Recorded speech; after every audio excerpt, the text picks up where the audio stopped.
2000 సంవత్సరముల ముందే యేసు దండిగా శిష్యులకు చెప్పేరయ్యా. రెండవ రాకడ గురుతులను మేమిప్పుడు, రెండవ రాకడ గురుతులను మేమిప్పుడు మెండుగా చెప్పెదము వినరండయ్యా. మెండుగా చెప్పెదము వినరండయ్యా.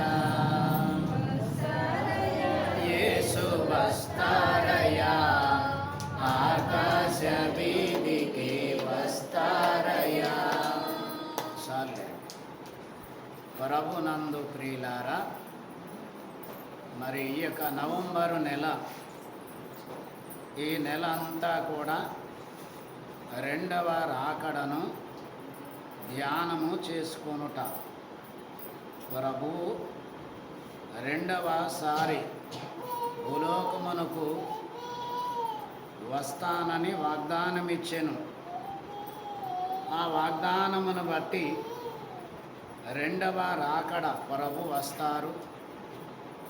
వస్తారు అని విశ్వాసముతో ప్రభువును రాకడను ధ్యానము చేసుకుంటూ మరి సంఘము సిద్ధపడాలి.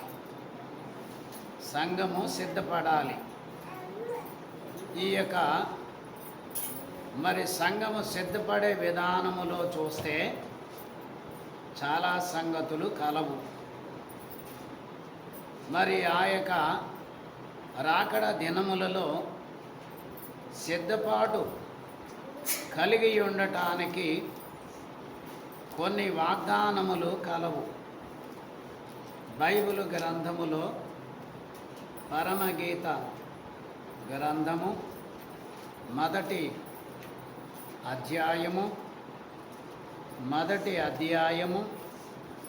4వ వచనము 1. ఈ 4వ వచనములో బాగా గ్రహించండి. నన్ను ఆకర్షించుము, మేము నీ యొద్దకు పరిగెత్తి వచ్చేదము.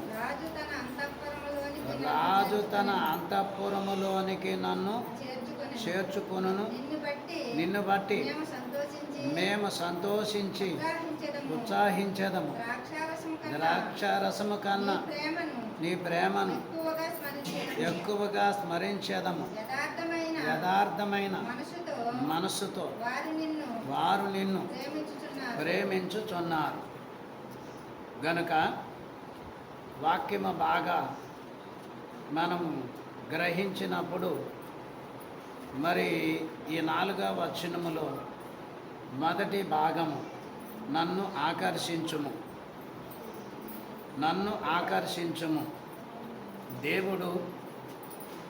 దేవుడు మరి ఆకర్షించకపోతే మనము దేవుని దగ్గరికి రాలేము. దేవుడు పరలోకములో నుండి భూలోకమునకు నరవతారిగా వచ్చి ఆయన మొట్టమొదటిగా చూస్తే పాత నిబంధన గ్రంథములో భక్తులైన వారిని పేరు పెట్టి పిలుచుకొని వారిని తన తట్టు తిరుగుటకు దేవుడు ఆకర్షించెను. దేవుని మాటకు ఆకర్షింపబడిన వారు, దేవుని వాక్యమునకు ఆకర్షింపబడిన వారు, వారి జీవితాల్లో కష్టం వచ్చినా, వారి మార్గాల్లో ఆయాసం వచ్చినా, కరువులు వచ్చినా, శరీరాల్లో బలహీనతలు జబ్బులు వచ్చినా వారు దేవుని చేత ఆకర్షింపబడిరి గనక కొన్ని సందర్భాల్లో మరి కుడి ఎడమలకి తొలగిపోయే పరిస్థితి వచ్చినా కానీ వాగ్దానమును బట్టి వారు కుడికి కానీ ఎడమకు కానీ తొలగిపోకుండా దేవుని వాక్యమును బట్టి నడుచుకున్న వారయ్యారు. క్రొత్త నిబంధనలోనికి వచ్చేసరికి యేసుక్రీస్తు ప్రభు శిష్యులు ఎంతమంది? ఎంతమంది? 12 మంది. 12 మందిని కూడా ప్రభువు వారి దగ్గరికి వెళ్ళి, మిమ్ములను చేపలు పట్టేవారుగాక మనుషులను పట్టేవారుగా చేస్తాను, మీరు నన్ను వెంబడించండి అని చెప్పగా, శిష్యులైన వారు ప్రభు మాట విని ఆకర్షింపబడి 3.5 సంవత్సరములు ప్రభుతో తిరిగి, ప్రభు వెళ్ళిపోయిన తర్వాత కూడా ప్రభువు తమను ఆకర్షించినటువంటి ఆ తలంపులు వారిలో నుండి పక్కకి పోకుండా గనక వారు ఆకర్షింపబడిన స్థితిలో ఉండి దేవునికి సాక్షార్థముగా జీవించిరి. ఎలాగున 12 మంది, 3000 మంది, 500 మంది, ఇలాగన అనేకులు ప్రభు వాక్యానికి ఆకర్షింపబడిరి. గనక కొందరు ప్రార్థన చేసుకోగా, జబ్బు తగ్గగా కొందరు ఆకర్షింపబడ్డారు. కొందరు దేవుని దగ్గరికి రుణాలతో వచ్చినప్పుడు రుణాలు తీర్చుకొనటానికి అవకాశము దొరకగా దేవుని మాటను బట్టి వారు ఆకర్షింపబడ్డారు. కొందరు గనక రక్షణ పొందుట చేత కొందరు ఆకర్షింపబడ్డారు. మరికొందరు దేవుని వాక్యము వినుట చేత ఆకర్షింపబడ్డారు. గనక మనందరము కూడా దేవుడు ఆకర్షిస్తేనే మనము ఆకర్షింపబడ్డాం. కాబట్టి సంఘమైనటువంటి సంఘము ప్రభువుతో చెప్పుచున్న మాట, ఈ పరమగీత గ్రంథములో ఒక చరణము సంఘము, ఒక శరణము ప్రభు పాడినట్లుగా ఉంటుంది. గనక వధూవరులు ఏకమై ఈ పరమగీతము పాడినట్లుగా ఉంటుంది. ఈ పరమగీతములో ఉన్నటువంటి సంగతులు ప్రభువును చూస్తున్నటువంటి సంఘము, నన్ను ఆకర్షించుము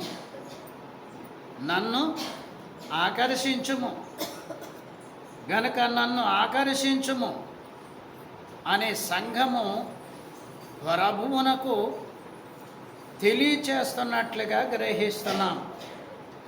గనక మనము దేవుని వాగ్దానముల చేతను ప్రార్థనల చేతను మనము ఆకర్షింపబడిన వారం.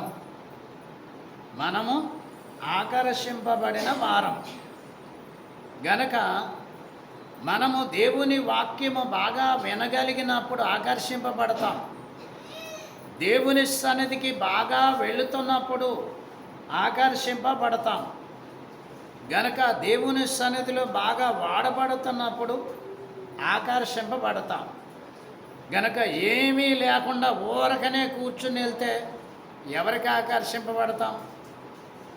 ఎవరికీ లేదు. ఈ ఆకర్షణ అంటే ఏమిటో కూడా తెలియదు.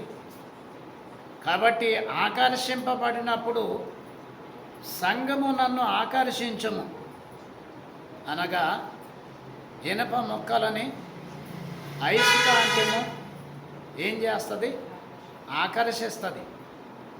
అలాగే ఈ మట్టిలో ఉన్న ఈ యొక్క ఖనిజములు, ఈ యొక్క ఇనప మొక్కలని అయస్కాంతం ఆకర్షించినట్లుగా మనలను, వధువు సంగముగా సిద్ధపడుతున్న మనలను ప్రభువు ఆకర్షించుము, నీవు నన్ను ఆకర్షించుము.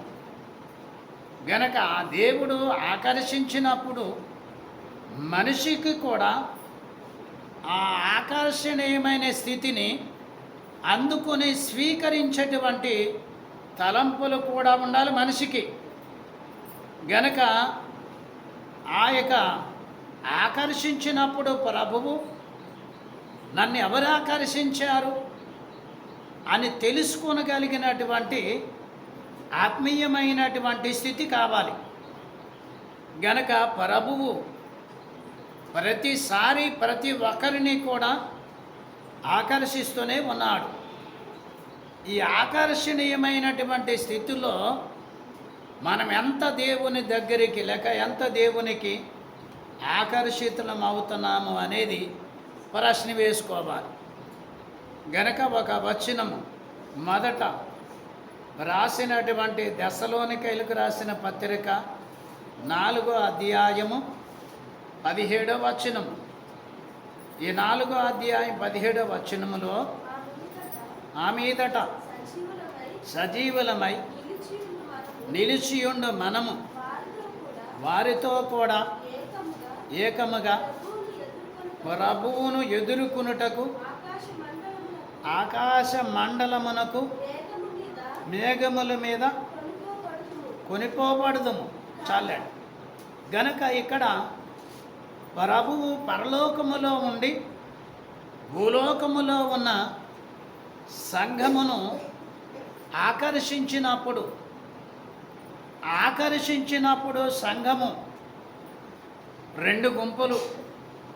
ఒకటి మృతుల గుంపు, వారు దేవుని ఆధీనములోనే ఉన్నారు. రెండవది సజీవులమైన మనము.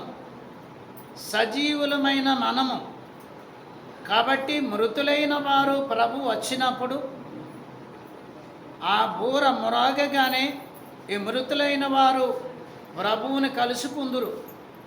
వారు ప్రభువుని కలుసుకొని ఏకమై మరి వెళ్ళిపోవడానికి సిద్ధముగా ఉన్నారు. ఇక మిగిలి ఉన్న సజీవులమైన మనము గనక ఆ బూర మ్రోగినప్పుడు మృతులైనటువంటి మనము కూడా ఎలాగుండాలంట? సిద్ధముగా ఉంటే ప్రభు వచ్చినప్పుడు మేఘములలో వెళ్ళటానికి గనక సిద్ధముగా ఉంటే ప్రభు సిద్ధముగా ఉన్నటువంటి వారిని ఆకర్షించుకొని పరలోకానికి ప్రభు తీసుకొని వెళతారు. గనక సిద్ధపడి ఉండటం చాలా అవసరం. మనిషికి చాలా సిద్ధపాట్లు ఉన్నాయి. భోజనానికి సిద్ధపాటు, నిద్రకి సిద్ధపాటు, పనికి సిద్ధపాటు, పని మానేయడానికి సిద్ధపాటు, నడిచి వెళ్ళటానికి సిద్ధపాటు, అన్నిటికీ సిద్ధపాటు ఉంది. గనక దేవునితో సమాధాన పడటానికి సిద్ధపాటు మాత్రం ఉండదు.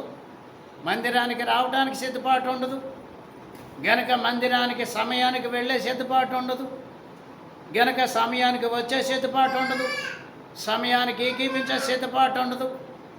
గనక పెండ్లి కుమార్తె అయిన వధువు సంగమునకు ఏం కావాలి? సిద్ధపాటు. మీరు సిద్ధపాటు కలిగే ఉన్నారా అమ్మా?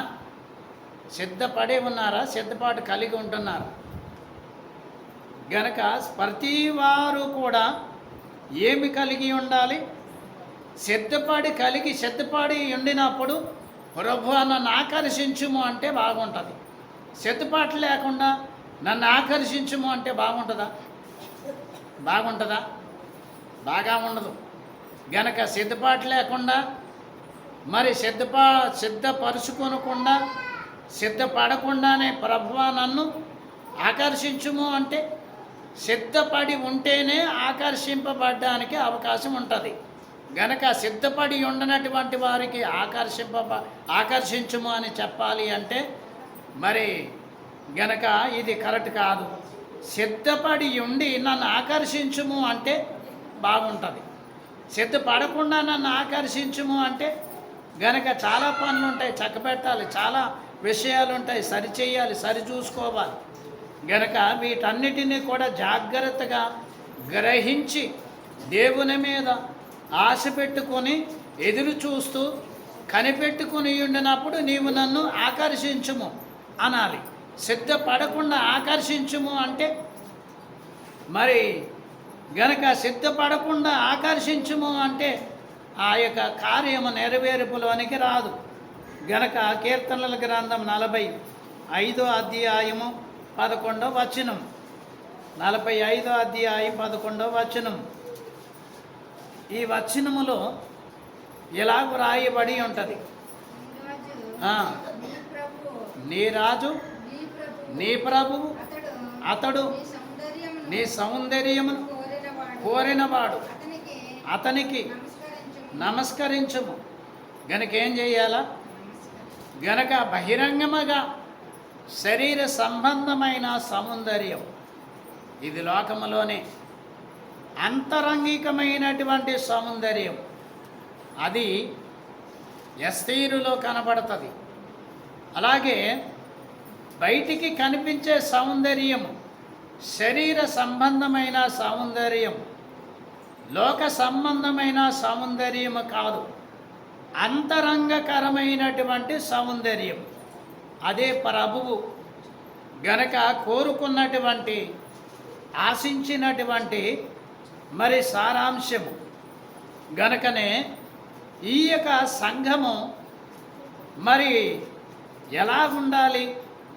ప్రభువు ఎంత ఘనమైనటువంటి వారు, సంఘము కూడా తన పరిశుద్ధ క్రియలను బట్టి దేవునిలో ఉన్నటువంటి లక్షణములన్నీ వధువు సంఘములో కనబడినప్పుడు ఆ రూపం అంతా కూడా కనబడుతుంది. గనకనే మరి దైవజనులు రాసినటువంటి పుస్తకములో 45వ కీర్తనలో పాటలో ఉంటుంది, సారోనో మైదానముతో సమమైన మైదానంబు ఏ రాజ్య మందు లేదు ఎంచి చూడగా, ఏ రాజ్య మందు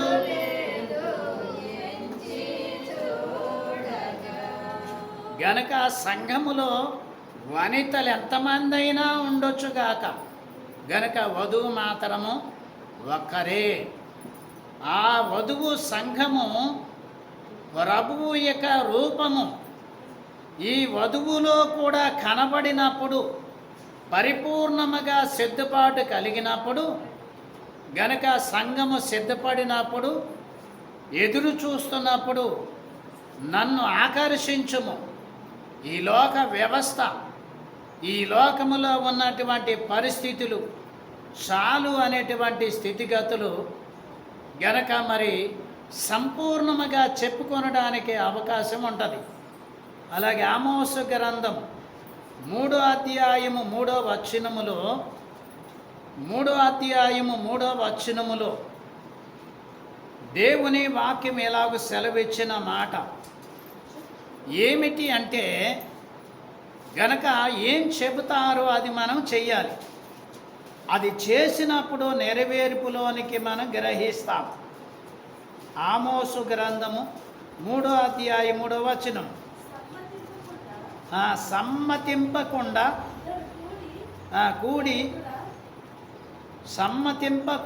కూడి ఇద్దరు నడవరు. గనక ఇద్దరి మధ్య ఏం కావాలి? ఐక్యత కావాలి, సమ్మతం కావాలి. ఇద్దరి మధ్య ఐక్యత కావాలి. సమ్మతం లేకుండా, ఐక్యత లేకుండా ఇద్దరు కలిసి నడవలేరు. అలా నడవటానికి కుదరదు. సమ్మతం ఉంటేనే మరి ఇద్దరు గనక కలిసి నడవగలరు. ఈ సమ్మతం అనేది చాలా మరి విశ్వాసులైనటువంటి వారికిని, పరిశుద్ధుడైనటువంటి దేవునికి మధ్య సమ్మతం ఉండాలి. ఏ సమ్మతం ఉండాలి? ఎలాంటి సమ్మతం కలిగి ఉండాలి? ప్రభువుతో కలిసి నడిచి వెళ్ళగలిగిన సంబంధము, ఐక్యత, సమ్మతం కలిగి ఉండాలి. అలాంటి సమ్మతం కలిగి ఉన్నప్పుడు ప్రభువు నిన్ను ఆకర్షిస్తాడు. గనక సమ్మతము లేకుండా, జీవితములో సరి లేకుండా ప్రభువుతో కలిసి ఉండటం అంటే జరిగే పని కాదు. కాబట్టి సమ్మతం లేకపోతే ఇద్దరు ఎలా నడిచి వెళ్ళలేరు? అలాగే వధువు సంఘము వరుడైన క్రీస్తు ప్రభువుతో సమ్మతముతో గనక మరి ఐక్యతతో కలిసి నడవటానికి సాగి వెళ్ళటానికి ప్రయత్నాలు మరి కొనసాగించినట్లుగా మనం గ్రహిస్తాం. అలాగే ఈ సమ్మతి లేకుండా ఉన్నటువంటి హృదయాలు కలిగిన వారు దేవునికిని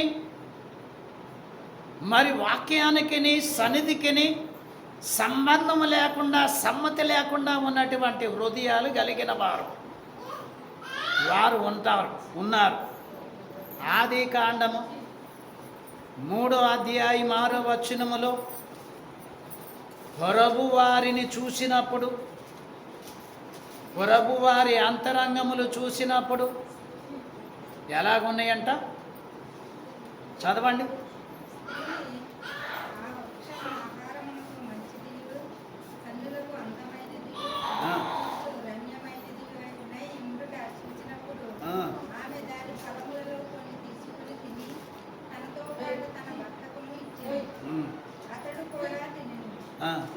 కాబట్టి ఇక్కడ సమ్మతం ఏంటి? సమ్మతము ఆదాము అవ్వలు దేవుని సమ్మతము కలిగి ఉన్నారు గనక దేవుని సమ్మతము కలిగినటువంటి వారు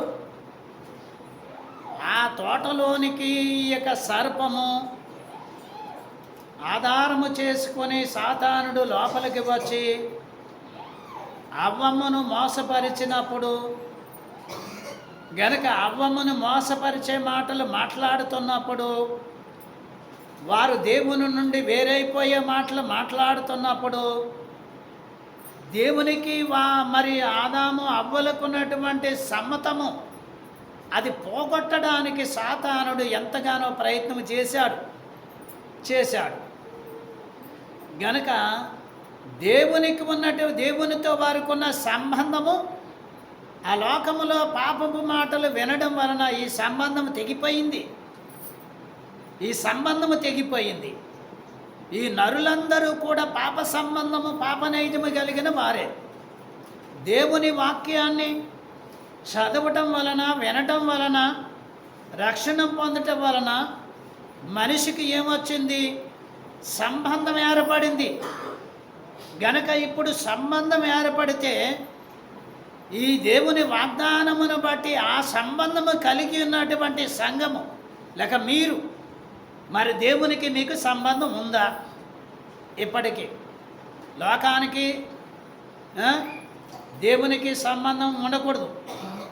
అలాగే లోక స్నేహము దేవునికి వైరం ఉండకూడదు. లోక పాపములు దేవునికి వైరం ఉండకూడదు. లోక సంబంధమైన తప్పిదాలు దేవునికి విరోధం ఉండకూడదు. ఒకవేళ అలాంటి తప్పిదాలు ఈ ఆదామవ్వలు గనక మరి ఆ తప్పిదాలు చేసి దేవునికి సమ్మతము కలిగిన వారై ఉండి ఆ సంబంధాన్ని పోగొట్టుకున్నారు. రెండవ ఆదాముగా వచ్చినటువంటి ప్రభు ఈ సంబంధాన్ని ఎక్కువగా బలపరిచారు. సరే, ఈ సంబంధంలోనికి వచ్చి ఉన్నాం మనం. మరి ఈ సంబంధములో ఉన్నటువంటి వారు గనక ఆదాము అవ్వలు ఎలాగ దైవ సంబంధమును పోగొట్టుకున్నారు, ఈనాడు క్రైస్తవ విశ్వాసి కూడా, సంఘములో ఉన్న విశ్వాసి కూడా దేవునితో సంబంధము పోగొట్టుకునే పరిస్థితిలోనే ఉంటున్నారు.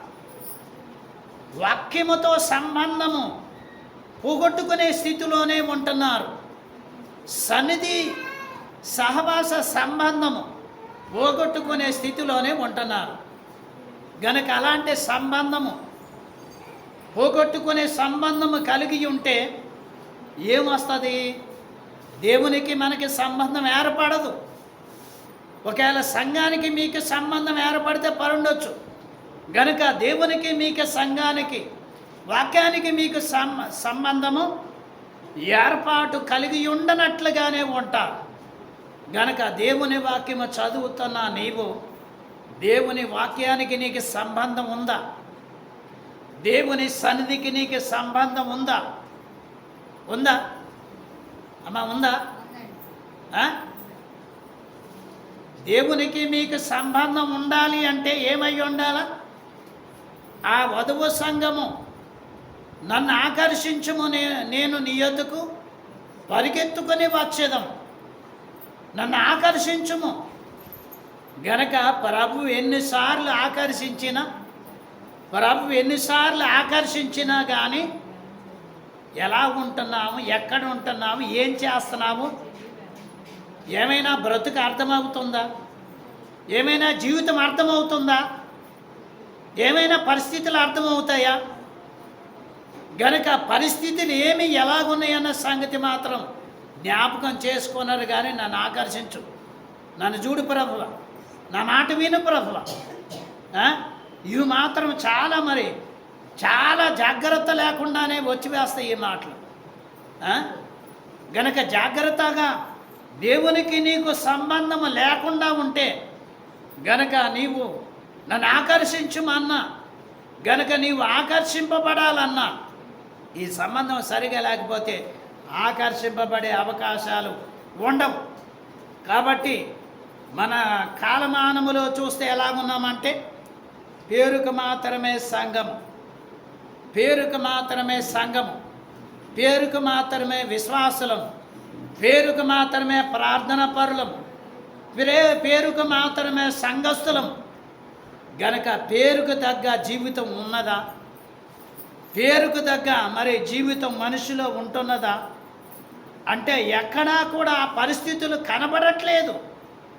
కనబడకుండానే నన్ను ఆకర్షించమని నీ ఎద్దుకు వస్తానంటే ఎలా కుదురుతుంది? గనక ఆకర్షింపబడాలి అంటే దేవునికి తగినటువంటి సిద్ధపాటు, దేవునిలో ఉన్నటువంటి ఆ దివ్య అంతస్తు ఏర్పాట్లన్నీ కూడా కలిగి ఉండాలి. అప్పుడు నన్ను ఆకర్షించమంటే బాగుంటుంది. గనక ఇంకా చూస్తే 1 యోహాను పత్రిక 2వ అధ్యాయం 16వ వచనములో, 1 యోహాను పత్రిక 2వ అధ్యాయము 16వ వచనములో ఎలాగున ప్రభు సెలవిచ్చెను. ఏమని?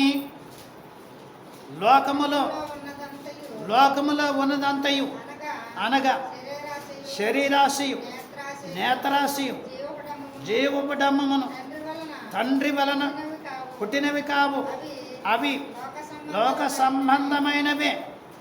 ఇవన్నీ కూడా లోక సంబంధమైనవే. ఈ లోక సంబంధమైనవి లోకములో ఉన్నదంతయు అనగా ఈ లోకములో ఉన్నదంతా కూడా ఏముంది? శరీరాశ, నేత్రాశ, జీవపుటంబము.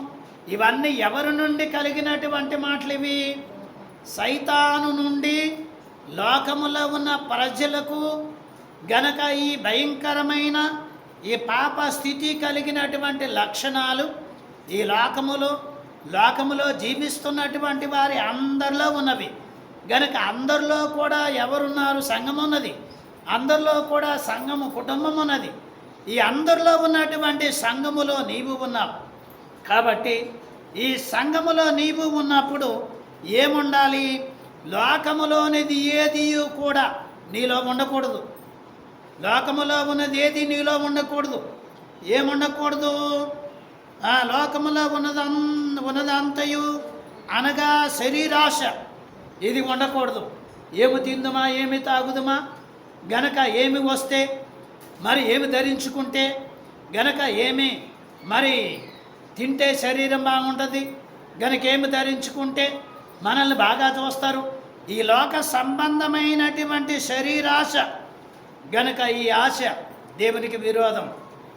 ఈ శరీరాశ ఉండకూడదు. శరీరాశ ఉంటే జీవితానికి నాశనము తెచ్చుకునే పరిస్థితులు. శరీరాశ ఉంటే గనక జీవితంలో చాలా కష్టాలు ఎదుర్కొనే పరిస్థితి వస్తుంది. గనక శరీరాశ, యేసుక్రీస్తు ప్రభు శరీరాధారిగా వచ్చినప్పుడు, ఆయన ఈ లోకములో ఉన్నప్పుడు ఉపవాస ప్రార్థన చేస్తున్నప్పుడు, ఈ లోకములో ఉన్న పాప నైజమును జయించడానికి లోకరక్షకుడిగా పంపబడిన ఆయన శోధనలోనికి వెళ్ళినప్పుడు ఆ శోధకుడు సాతానుడు కూడా ప్రభు దగ్గరికి వచ్చి ఏమంటున్నాడు? శరీరాశ పుట్టిస్తున్నాడు. ఆయనకి ఆశ పుట్టిస్తున్నాడు. ఈ రాళ్లను రొట్టెలుగా చేసుకుని తిని బతకవచ్చు కదా, గనక ఈ లోకమంతా నాది అని యేసుక్రీస్తు ప్రభు వారిని గనక ఏం చేస్తున్నాడు, మరి ఆశ చూపిస్తున్నాడు. ప్రభు ఒకవేళ ఆ శరీరాశలకి సాతానుడు చెప్పిన శరీరాశలకి గనక లోనైపోతే ఈ లోకానికి రక్షణ ఉండదు, పాపానికి విమోచన ఉండదు, పాపులకి రక్షణ దొరకదు, మానవులకి రక్షణ ఉండదు. కాబట్టి యేసుక్రీస్తు ప్రభు వారు ఏం చేశారు, ఆ శరీరాశను జయించారు, శరీరాశలను జయించారు. శరీరాశలను చంపివేసుకోవాలి. గనక శరీరాశలను చంపివేసుకుంటేనే మహిమ అంతస్తు కలిగినటువంటి అనుభవాలు దొరుకుతాయి. శరీరాశలు చంపివేసుకోకుండా దేవునికి దగ్గర అవటము కుదరదు. కాబట్టి ఇలాగ శరీరాశను మరి శరీర ఆశలను పెంపొందించుకునేవారు సంఘములో ఉండి సంఘములో జీవిస్తూ శరీరాశలు కోరికల కోసం ప్రయాసపడేవారు లేకపోలేదు. వారు దేవుని చేత గనక ఎంత చెప్పినా కానీ హెచ్చరికలు వారు విననటువంటి వారు గనక, వారు దేవుడు చెప్పిన వినని వారు గనుకనే, భక్తులు చెప్పిన వినని వారు గనుకనే వారి జీవితాల్లో ఈ శరీరాశ మానుకున్నటువంటి అదొక పనిగా పెట్టుకున్నటువంటి బతుకులు చాలా కష్టాల్లోకి వెళ్ళిపోతాయి. రెండవదిగా నేత్రాశ. ఇది చూసారా, నేత్రాశ. ఏది కంటికి కనబడితే దానిని గనక ఎప్పుడు దొంగిలించుదమా, ఎప్పుడు దానిని దోచుకుందామా, లేక ఎప్పుడు దానిని పట్టుకెళ్ళుదామా, ఇదే పని గనక ఈ పని కలిగి ఉన్నటువంటి వారు మరి దేవుడికి దగ్గర అవుతారా, లేక దగ్గరైన దేవుడు వారు చేసే ప్రార్థన వింటాడా? గనక నేత్రాశ. వారే బాగుండాలి, పక్కవారు ఏది బాగుండకూడదు, పక్కవారు చేసుకునే పనులు ఏవి బాగుండకూడదు, వారే బాగుండాలి, వారి బతుకులే బాగుండాలి. గనక వారిలో ఉన్నటువంటి చెడు అభిప్రాయం వారి జీవితానికి ఎంత ముప్పు తెస్తా ఉన్నదో గ్రహించాలి. గనక శరీరాశ, నేత్రాశ. గనక మరి నేత్రాశ ద్వారా చాలామంది గనక మరి మోసములో పడిపోయి గనక మోసములో పడిపోవటం కాకుండా వారి జీవితము నిజమైన జీవితంగా ఉన్నటువంటి వారే డాంబికకరమైనటువంటి జీవితము కలిగిన వారు. డాంబికమైన మాటలు. గనక మాటలకి పనులకి చాలా తేడా ఉంటుంది, ప్రార్థనకి మాటలకి చాలా తేడా ఉంటుంది. గనక మనుషుల్లో కూడా ఇలాగన మరి జీవపు డంబము ఎలా చెప్పుకుంటారంటండి, జీవపు డంబము. నేను ప్రార్థన చేశాను, ఇది జీవపు డంబము. నేను దేవుడికి పని చేశాను, ఇది జీవపు డంబం. దేవుడికి తెలియదా? నువ్వు చేసేవో చేయలేదో దేవుడికి తెలియదా? తెలుసును. అయినా కానీ ఇంత పని చేశాను, అంత పని చేశాను. గనక నువ్వు ఎంత పని చేసినా నీ జీవితంలో నీ మాట కరెక్ట్గా లేకపోతే గనక అక్కడ నువ్వు ఎంత పని చేసినా వేస్ట్. ఇలాంటి వేస్ట్ గాళ్ళు ఉంటారని ప్రభు ఏం చెప్పారు చూడండి. ఏమని? ప్రభు అంటారంట. మేము ప్రార్థన చేయలేదా? రోగాలు బాగా అవ్వలేదా? మేము ప్రార్థన చేయలేదా? మేము సువార్త ప్రకటించలేదా? మేము ప్రార్థన చేయలేదా? ఇలాంటి వారు అందరూ కలిపి అలాంటి సందర్భం వచ్చినప్పుడు ప్రభు మేము కూడా ప్రార్థన చేశాం అంటారంటరా. మేము కూడా ప్రార్థన చేశాం. గనక నువ్వు ప్రార్థన చేసేవో చేయలేదో దేవుడికి తెలుసు. ఆ జీవపు డంబం గనక డబ్బా కొట్టుకోవటం మానివేయాలి. విశ్వాసులైనా ఓ పాదిరైనా వాడెంత పెద్దవాడైనా సరే గనక దేవుని వాక్యం విషయములో, దేవుని చిత్తం విషయములో డబ్బా కొట్టుకునేవాడు బ్రతుకు డబ్బా కొట్టుకున్నట్లుగానే ఉంటుంది. డబ్బా కొట్టుకునే వాళ్ళ బ్రతుకులు, విశ్వాసులైన వారి బ్రతుకులు అలాగే ఉంటాయి. కాళ్ళు ఓపొద్దు. కాబట్టి ఎలాగుంటాయి? డబ్బా కొట్టుకునే పనులు మానేయాలి. ఈ డబ్బా కొట్టుకునే పనులు ఎక్కడ కొట్టుకోవాలి? గనక అవసరానికి ఎవరెక్కడ కొట్టుకున్నా కానీ దేవుడి దగ్గర కొట్టుకోకూడదు. దేవుడి దగ్గర ఈ పనులు మంచివి కాదు. అందుకే ఆయన జీవపు డంబము. ఇవి ఒకవేళ నేనేమైనా పాపం చేశానా, నేనేమైనా తప్పు చేశానా అని వెనకకు తిరిగి చూసుకొనకపోతే అవి వెనకాల ఉన్నటువంటి బిడ్డలకు ఎంత బాధాకరంగా ఉంటాయో అర్థం చేసుకోవాలి. అదే డాంబికమైనటువంటి మాటలు గనక మరి ఇవి చాలా జీవితంలో పాడు చేసేటువంటి లక్షణాలు. ఈ పాడు చేసే లక్షణాలు ఉండకూడదు. ఉంటే జీవితం పాడైపోద్ది, కుటుంబం పాడైపోద్ది, బిడ్డలు పాడైపోతారు. మాటంటారు ఎవడును, ఎవరు దగ్గరికి రారు. ఏ మాట చెప్పినా సరే తలకెక్కదు. నాశనానికి గురి తెచ్చుకోవడం ఇదొక అంశం. కాబట్టి ఏం చెయ్యాలి? జీవపు డంబము ఇది మాట్లాడకూడదు. తండ్రి వలన పుట్టినవి కావు ఇవి, తండ్రి వలన కలిగిన మాటలు కావు ఇవి. భూలోకములో ఈ సాతానుగాడు, ఈ సైతాను సమోచములు గనక మావి పెట్టి పోషిస్తున్నటువంటి సాతానుగాడు నేతరాశ, శరీరాశ, ఈ జీవపు డంబము ఇవన్నీ వాడు కలిగి చేసినవి. వాని మాటలు వింటే వాడిలాగానే ఉండిపోతారు. దేవుని మాటలు వింటే దేవుడు మాటల్లాగానే ఉంటాయి. కాబట్టి 17వ వచనము ఏమంటది? అవి లోక సంబంధమైనవే, ఇవన్నీ లోక సంబంధమైనవే. లోకమును దాని ఆశయు గతించిపోవచ్చున్నవి కానీ దేవుని చిత్తమును జరిగించువాడు నిరంతరమును నిలుచును. అది కావాలి దేవుడికి. ఏం కావాలి? ఏం కావాలి దేవుడికి అంటే దేవుడి చిత్తాన్ని నెరవేర్చడమే. అదే చేయాలి. దేవుని చిత్తాన్ని నెరవేర్చడానికి ప్రయాసపడాలి. దేవుని చిత్తాన్ని నెరవేర్చడానికి కష్టపడాలి. గనక దానిని నిలుపుకొనడానికి ప్రయత్నం చేయాలి. దేవుని చిత్తాన్ని కాకుండా ఈ సైతానుగాడి చిత్తము, సైతానుగాడి ఆలోచనలు, సైతానుగాడి తలంపులు, సైతానుగాడి క్రియలు, సైతానుగాడి యొక్క పూర్తి విభిన్నమైనటువంటి నాశన లక్షణాలు మనిషిలో ఉంటే మనిషి ఎక్కడ బాగుపడతాడు? మనిషి ఎలా బాగుపడడానికి అవకాశం ఉంటుంది? గనక నేను అనేక సార్లు చెప్తుంటాను, మరలా చెప్తాను. ఏనంటే ఏంటది? మీకు ఏమైనా జ్ఞాపకం ఉందా? చెప్పండి. జ్ఞాపకం ఉందా? జ్ఞాపకం ఉంటుందా? అదేంటంటే ఎవరి నోటి మాట వాళ్ళకే సాక్ష్యము. దేవుడు రావాలి, తీర్పు తీర్చాలి, తర్వాత మాట. ఇక్కడ ఈ సంగతులు సజీవంగా మనిషి ఉండగానే ఎవడి మాట వాడి దగ్గరికే వస్తుంది. ఎవరు మాట్లాడిన మాట వారి దగ్గరికే వస్తుంది. గనక దేవుడు తీర్పు తీర్స్తాడు. తర్వాత సంగతి ఆయనను నోటి మాటను చూసారా? చాలా భయంకరమైనటువంటి మాట. చాలా జాగ్రత్తగా దేవుని మాటలు వింటున్నా, దేవుని మార్గములో నడుస్తున్నా. కాబట్టి ఇలాగన లోక సంబంధమైనటువంటి తలంపులు, లోక సంబంధమైనటువంటి ఈ ఆలోచనలు కలిగి ఉండటం వలన ఎంత నష్టపోతున్నారో, ఎంత నష్టాన్ని అనుభవిస్తున్నారో జీవితంలో ఒకసారి పరీక్ష చేసుకొని మరి తలంచుకోనండి. అలాగే మరి వాక్యము రోమాపత్రిక 12వ అధ్యాయము 2వ వచనము. రోమాపత్రిక 12వ అధ్యాయము 2వ వచనము. దేవుని వాక్యమును బట్టి చూడండి, మీరు ఈ లోక మర్యాదను అనుసరింపక ఉత్తమమును అనుకూలమును సంపూర్ణమునై ఉన్న దేవుని చిత్తమేదో పరీక్షించి తెలుసుకున్నట్లు మీ మనసు మారి నూతన మగుట వలన రూపాంతరము పొందుడి.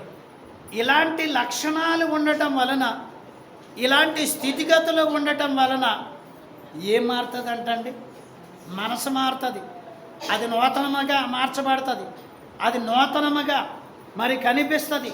అది నూతనముగా ఫలిస్తుంది. అది నూతనముగా వృద్ధి పొందుద్ది. గనక నూతనమైనటువంటి సంగతులు మనిషిలోనికి వచ్చినప్పుడు గనక ఎంత సంతోషము, ఎంత ఆనందము. ఆ నూతనమైనటువంటి సంగతులు పొందుకోవడానికి దేవుడి దగ్గరికి, గనక అనుభవించడానికి దేవుడి దగ్గరికి, అనుభవంలోనికి తెచ్చుకోవడానికి దేవుడి దగ్గరికి మనం రావాలి. గనక ఈ సంగతులు కలిగి ఉండటం వలన దేవుని మహా గొప్ప ఏర్పాటు కలిగి ఉంది. రోమాపత్రిక 1వ అధ్యాయము 32వ వచనం. రోమాపత్రిక ఇట్టి కార్యములను విశ్వసించువాడు అభ్యసించువాడు మరణమునకు తగినవాడు అను దేవుని న్యాయ విధిని వారు. మనకి న్యాయ విధానాలు బాగా తెలుసు. తప్పులు చేస్తే ఏమొస్తాయో, పాపం చేస్తే ఏమొస్తాయో, అబద్ధాలు ఆడితే ఏమొస్తాయో, అన్యాయాలు చేస్తే ఏమొస్తాయో, దూషిస్తే ఏమొస్తాయో, గనక ఇవన్నీ చేస్తే ఏమొస్తాయో, దేవుని వాక్యమును బట్టి గనక ఏం జరుగుతుందో, ఏం మీదకి వస్తుందో ఇవన్నీ కూడా మనం ఎరుగుదాం. కాబట్టి ఇవన్నీ మనం ఎరుగుదాము. ఇవన్నీ మనం ఎరిగిన వారం అయితేమా గనక వాటిని విడిచిపెట్టి వాటి జోలికి వెళ్లకుండా జీవించాలి. గనక వాటి జోలికి వెళ్లకుండా జీవించినప్పుడు దేవునికి మనం దగ్గర అవుతాం. దేవుని యొక్క ఏర్పాట్లు మనం జీవిస్తాం. యాకోబు పత్రిక 4:17 యాకోబు పత్రిక 4:17 కాబట్టి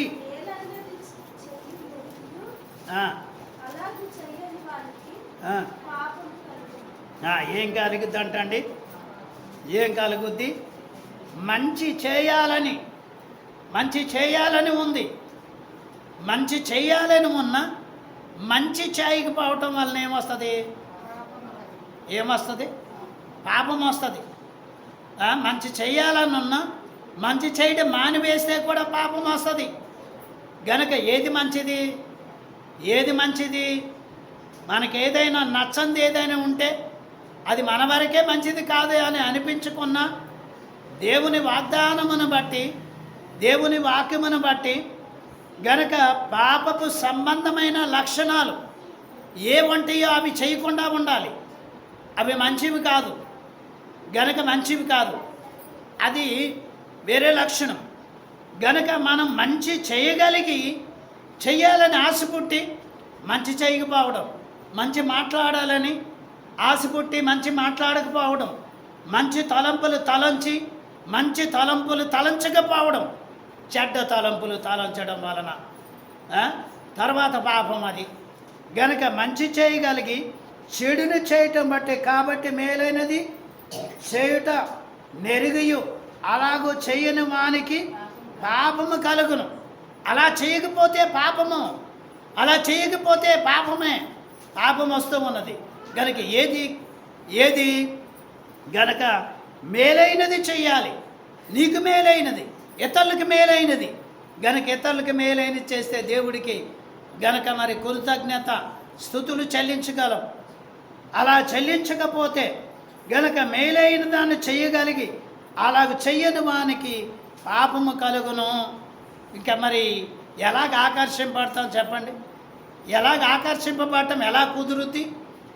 గనక ఎన్ని తిరిగినా పోవు పాపములు, ఎంత ఏడ్చినా పోవు పాపాలు, ఎంత ఏడ్చినా ఎన్ని తిరిగినా పోవు.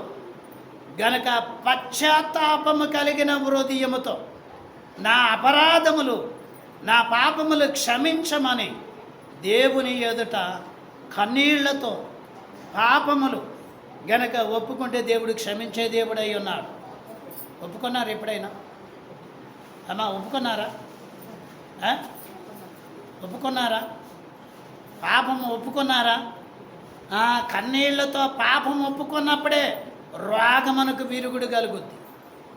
కన్నీళ్లతో పాపం చెప్పుకున్నప్పుడే గనక ఇక్కడ ప్రార్థనకు ప్రతిఫలము దొరుకుద్ది. మంచి చేయాలి, మేలు చేయాలి. గనక మేలు చేయటము ఎరిగి ఇది మేలు, ఇది సంఘము ఋతు కొరకు, ఇది మేలు, ఇది సంఘము ఋతు కొరకు ప్రార్థన, ఇది మేలు కాబట్టి ఇది నాకు మేలు, సంఘానికి మేలు, ఇతరులకు మేలు. అలాంటి మేలుకరమైన సంగతులు చేసినప్పుడు గనక దేవునికి దగ్గర అవుతాం. మత్తయి సువార్త గనక మనం చెప్పుకున్న వాక్య భాగంలో 4:3-4 ఈ సాతానుడు శోధిస్తూనే ఉంటాడు.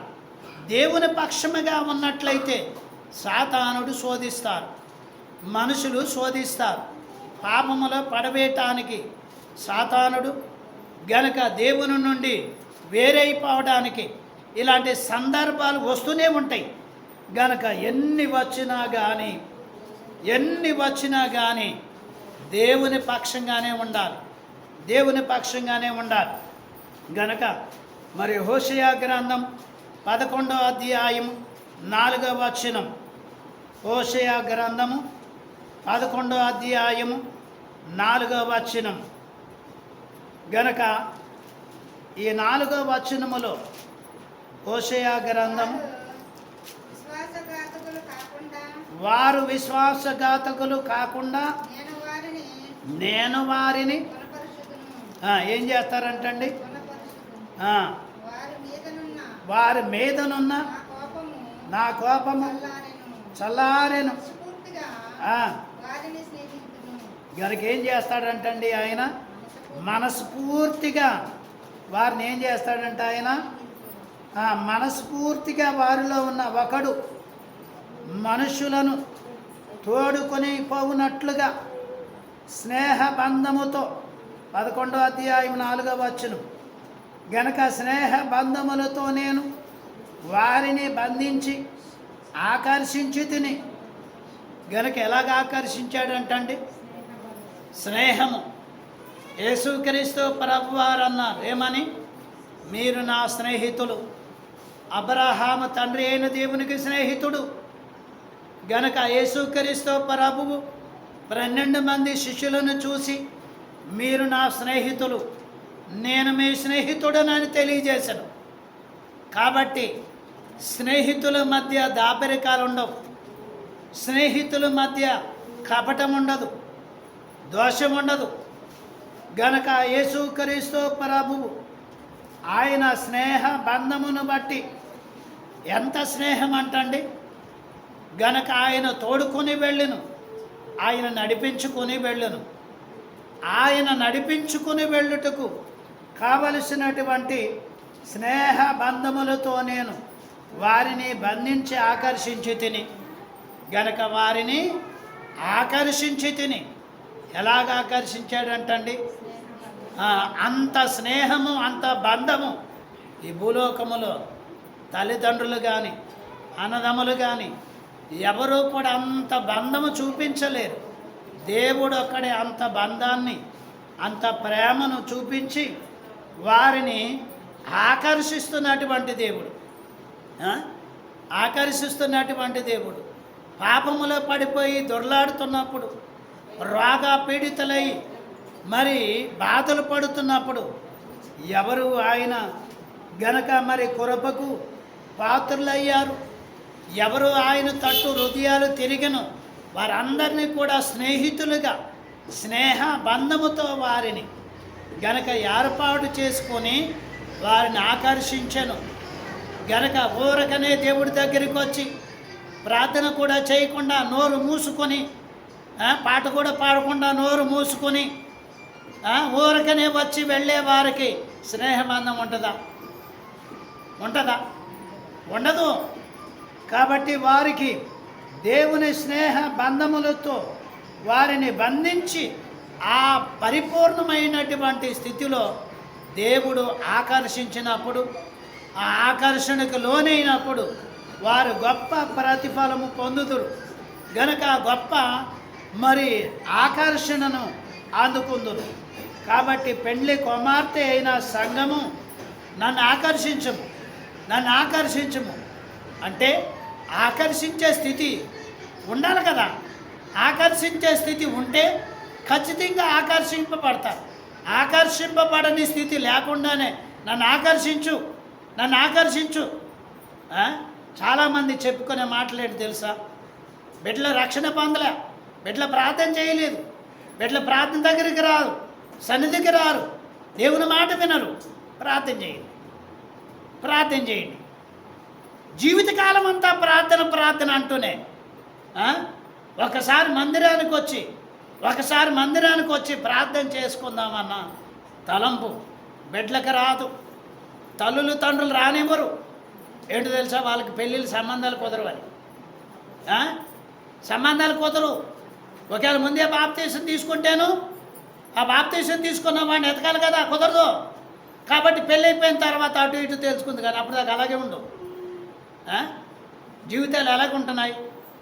జీవితం ఏమైపోతుంది? నువ్వైతే రక్షణ పొందాలి, నీ బిడ్డలకైతే రక్షణ అవసరం లేదు. కనుక ప్రార్థనలు మాత్రము ఎడతెగకుండా ప్రార్థన చేయాలి, ఎడతెగకుండా ప్రార్థన చేయాలి. ఈ ప్రార్థన ఎక్కడ ఫలిస్తుందో, ఎవరికి ఫలిస్తుందో తెలియనటువంటి పరిస్థితి అయిపోతావు. గనుక ఇంకా ఎన్ని సంవత్సరాలు జీవితంలో నేను ఇలాగే ఉంటా, నీవే నా దగ్గరికి రా, నేను ఇలాగే ఉంటా, నీవే వచ్చి నన్ను దీవించు, నేను ఇలాగే ఉంటాను, నీవే వచ్చి నన్ను మోసుకెళ్ళు, ఇలాగే ఉంటాను, నీవే వచ్చి నన్ను ఎత్తుకెళ్ళు. ఇలాంటి అప్రదిష్టమైనటువంటి ప్రవర్తన జీవిత సంపర్కం మానివేస్తే బాగుంటుంది.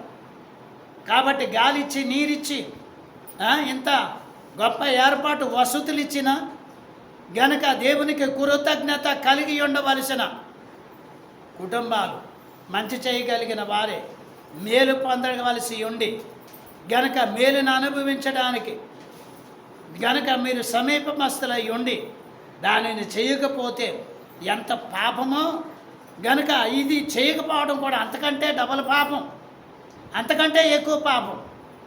గనక ప్రార్థన చేయండి, ప్రార్థన చేసుకోండి, జీవితాలు మార్పు రావాలి దేవుని గనపరచడానికి. గనక నేను దేవుడి దగ్గరికి వెళ్తే గనపరిచినట్లే అని అనుకుంటే అది గనపరచడం కాదు. దేవుడి దగ్గరికి వెళ్ళి నేను ప్రార్థన చేస్తే గనపరిచినట్లే అనుకుంటే అది గనపరచడం కాదు. నిన్ను వలె నీ పొరుగువాడిని ప్రేమించము. నీలా ఎవరు నశించిపోయే పరిస్థితిలో ఉన్నారో వారికి నీవేం విన్నావో, నీవేం తెలుసుకున్నావో నీకు తెలిసినంతే దేవుని గూర్చి సాక్ష్యం ఇచ్చినప్పుడు వారు కూడా మారితే దేవునికి మహిమ కలుగుతుంది, నీకు ఆశీర్వాదం వస్తుంది. గనుక నేను ఎలాగే ఉంటాను, దేవుడా నీవే కనపడాలి. వాడు చాలా పని చేస్తున్నా నీవే కనపడాలి.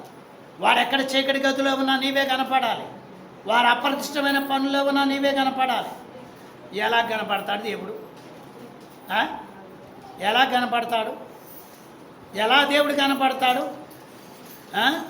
దేవుని పని మీద ఉంటే దేవుడు కనపడతాడు, దేవుని ప్రార్థనలో ఉంటే దేవుడు కనపడతాడు. గనక అక్కడక్కడ ఇష్టానుసారంగా ఉంటే దేవుడు ఎవరికి కనపడ్డు. ఇలాంటి వాళ్ళందరికీ కూడా, ఇలాంటి వ్యక్తిగతంగా లోకానుసారముగా ఉండే వాళ్ళందరికీ కూడా శ్రమలే. అలాంటి శ్రమల్లోనే సంఘం ఉంది. ఇప్పుడున్న పరిస్థితులన్నీ అలాగే ఉన్నాయి.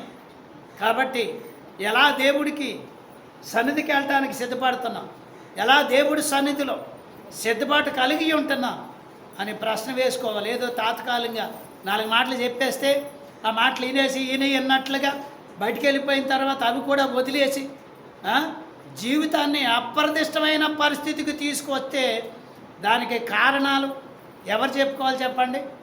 ఆ కారణం ఎవరిదో వారే చెప్పుకోవాలి, ఆ పరిస్థితి ఎవరిదో వారే చెప్పుకోవాలి. ఇంకొక రోజు చెప్పరు, అది ఇంకొక రోజు చెప్పే కాలం అయిపోయింది. గనక నీకు నీవు తేల్చుకునే కాలమే ఇది. గనక మరి వసంతకాలం వచ్చింది గనక ద్రాక్ష చెట్లు పూలు పూస్తున్నాయి, కాయలు కాస్తున్నాయి. రాకడ కాలం దగ్గరకు వచ్చింది. ఇప్పుడు ఇంకొకరు వచ్చి తీసుకెళ్ళరు. ఎవరికి వారే సిద్ధపడాలి. గనక ప్రతి ఒక్కరు నేను ఎలాగుంటున్నాను, నా కుటుంబం ఎలాగుంది, నా భార్య ఎలాగుంది, నా భర్త ఎలాగుంది, నా బిడ్డలు ఎలాగున్నారు ప్రశ్న వేసుకోండి, ప్రార్థన చేయండి. మీరు కరెక్ట్గా ప్రార్థన చేస్తే దేవుడు రక్షిస్తాడు. మీ ప్రార్థన చేతగాని ప్రార్థన అయితే మరి మీరే ప్రశ్న వేసుకోవాలి. గనక చేతగాని ప్రార్థన కాకూడదు, చేతనయ్యే ప్రార్థన చేయండి. గనక దేవునికి దగ్గర కండి, దేవునికి దగ్గర అయ్యి దేవునికి స్నేహితులుగా దేవుడు ఏర్పరిచినటువంటి గొప్ప ఏర్పాట్లో సిద్ధపాటు కలిగి ఉండే ధన్యత పరిశుద్ధాత్మ దేవుడు మీకు అనుగ్రహించునుగాక. ఆమేన్. పరిశుద్ధుడైన మా తండ్రి, వందనములు, స్తోత్రములు. దేవా, నీ పరిశుద్ధాత్మ సహాయము మెండుగా అనుగ్రహించండి. దేవా, మాట్లాడుతున్నారు, చూస్తున్నారు, వింటున్నారు. దేవా, కొంతమంది గ్రహింపులోనికి దేవా నీ మాటలు ఏమాత్రము కూడా లక్ష్య పెట్టట్లేదయ్యా, నీ మాటలు ఏమాత్రము కూడా లక్ష్య పెట్టట్లేదు ప్రభువా. ఇలాంటి దురవస్థలో ఉన్నటువంటి బిడ్డలను దేవా, ఇలాంటి ప్రభువా పరిస్థితిలో ఉన్నటువంటి వారు గనక నీవే మరి నీ చిత్తమేమైనదో నీ చిత్తమే జరిగించండి. దేవా, నశించిపోతున్నటువంటి ఆత్మలు, కృషించిపోతున్నటువంటి ఆత్మలు దేవా ఎన్నో ఉన్నవి. గనుక విన్న వాటిని, చూసిన వాటిని మేము సాక్ష్యం చెబుతున్నామని యూతులు గారు దేవా గొప్ప సాక్ష్యం ఇచ్చారు. దేవా ఇలాంటి సాక్ష్యము పొందటానికి, సాక్ష్యం ఇవ్వటానికి నీ బిడ్డలందరినీ పరిశుద్ధ ఆత్మ ద్వారా సిద్ధపాటు చేసి నీ మహిమ రాకడకు సిద్ధపరచమని వరుడైన యేసు స్వామి నామమున వేడుకొనుచున్నాం పరమ తండ్రి. ఆమేన్. స్తుతియో మహిమయో నీకే క్షితి కిందివి వితాకే కింకర్తవై